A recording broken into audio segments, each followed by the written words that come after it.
So hello guys, welcome back to the channel. और कैसे हैं आप सभी? उम्मीद करता हूँ सब बढ़िया बढ़िया कर रहे होंगे अपनी लाइफ में।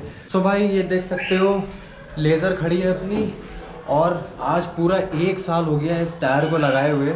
सो भाई बहुत से लोगों को अगर ना पता हो तो मैं बता दूं कि this is Apollo alpha H1, जिसको मैंने 1 साल पहले लगाया था।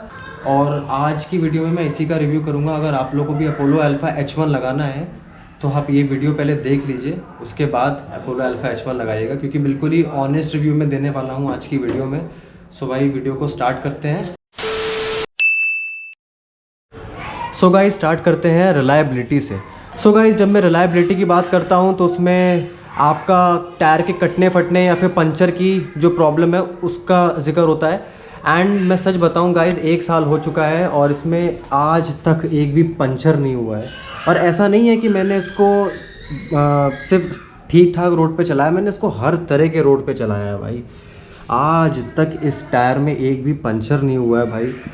और ये समझ लो कि इसमें से हवा भी बहुत बहुत रेयर केसेस में कम हुई है। एक बार हवा डल गई तो भाई समझ लो महीनों भर की छुट्टी। गाइस दूसरा पॉइंट आता है स्टेबिलिटी। तो भाई स्टेबिलिटी की जहाँ तक मैं बात करूँ, जब मैंने इसको लगवाया था, जब पहली बार इसको मैंने लगवाया था तो मुझे गाड़ी थोड़ी सी अनस्टेबल लग रही थी, क्योंकि यार देखो ये कितने ज़्यादा राउंडेड है, इसके एजेस देखो कितने ज़्यादा राउंडेड है, इधर से भी और इधर से भी। तो भाई राउंड होने की वजह से ना थोड़ा सा गाड़ी स्टेबलिंग में थोड़ी सी प्रॉब्लम देती है, लेकिन कुछ वक्त तक देती है। आपको आदत बनानी पड़ती है इन टायर्स की। एक बार अगर आप आदत बना लेंगे तो आपको इतनी बढ़िया स्टेबिलिटी मिलने वाली है ना भाई, इतनी बढ़िया जिसकी मैं मतलब बता नहीं सकता भाई, इतनी बढ़िया स्टेबिलिटी।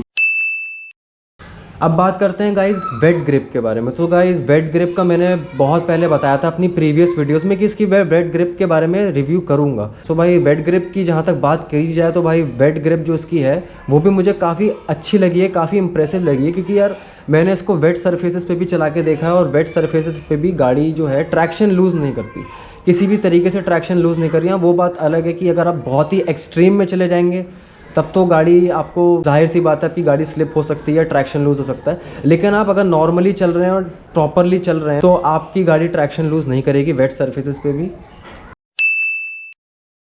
सो गाइस अब बात करते हैं इसकी कॉर्नरिंग की परफॉर्मेंस। कॉर्नरिंग रिस्पॉन्स इतना सही आता है ना भाई, इतना ज़्यादा सही, लिटरली भाई ऐसा फील होता है गाड़ी चलाते समय कि टायर कह रहा है कि भाई मेरे को और लेटाओ। लिटरली भाई ये ऐसा फील आता है भाई। थोड़ा सा फ़नी लग रहा होगा सुनने में, लेकिन लिटरली इस टाइप का फील आता है। सो ये भी एक पॉइंट है। अब बात करते हैं गाइस इसको लगाने के बाद माइलेज में कितना ड्रॉप हुआ। तो भाई माइलेज जो इसका पहले आता था वो आता था आपका स्टॉक पे, एग्जॉस्ट पे नहीं बता रहा हूँ, स्टॉक पे बता रहा हूँ। तो स्टॉक पे इसका माइलेज आता था अराउंड 34 टू 35 आता था, और नॉर्मल टायर के साथ आता था। तो इसको लगाने के बाद माइलेज तो यार थोड़ा बहुत ड्रॉप होता ही है यार, क्योंकि थोड़ा सा भारी भी है ये टायर, और इससे थोड़ा सा ज़्यादा ही नंबर का है, ये 150 साइज़ का है, और NS में स्टॉक जो आता है वो 130, मतलब 20 का डिफरेंस है भाई। तो 20 का डिफरेंस कहीं तो दिखेगा।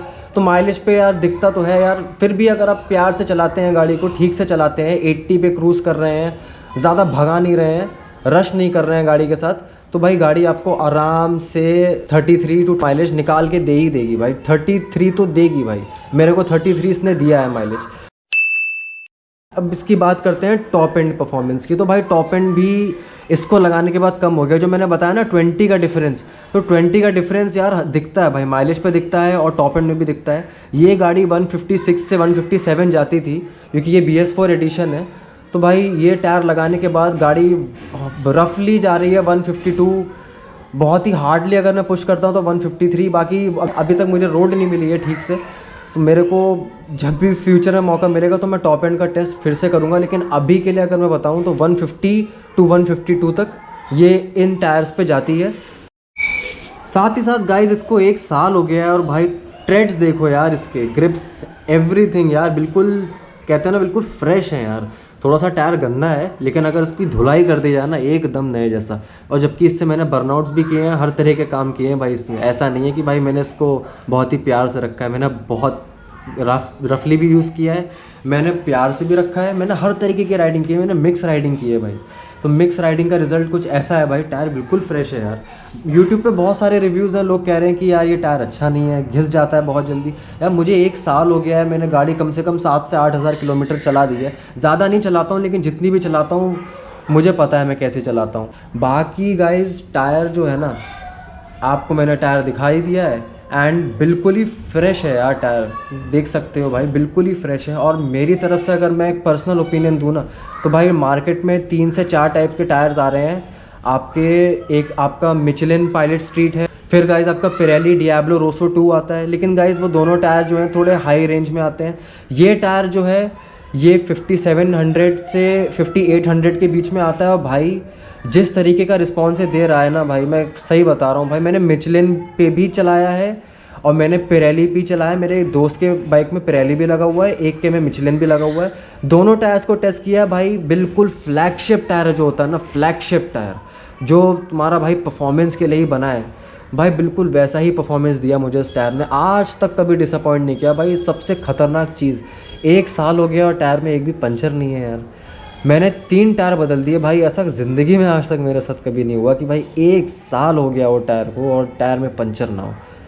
तो भाई यही था इसका रिव्यू, और उम्मीद करता हूँ कि ये रिव्यू आप लोगों को पसंद आया होगा। बाकी गाइज़ इससे रिलेटेड कुछ भी पूछना हो तो आप कमेंट सेक्शन में पूछ सकते हैं। और गाइज़ अगर आप भी अपोलो अल्फ़ा H1 लेने जा रहे हैं तो मैं तो कहता हूँ भाई आँख बंद करके ले लो, क्योंकि गाइज़ इस टायर ने कहीं से कहीं तक अभी तक डिसअपॉइंट नहीं किया है मुझे। तो गाइज़ मेरा ऑनेस्ट रिव्यू यही था, और वीडियो को ज़्यादा लंबा नहीं करेंगे। सो गाइज़ वीडियो पसंद आई हो तो लाइक कमेंट एंड शेयर। मिलते हैं इसी की जैसी नेक्स्ट वीडियो में, तब तक के लिए अपना ख्याल रखें। Thanks for watching.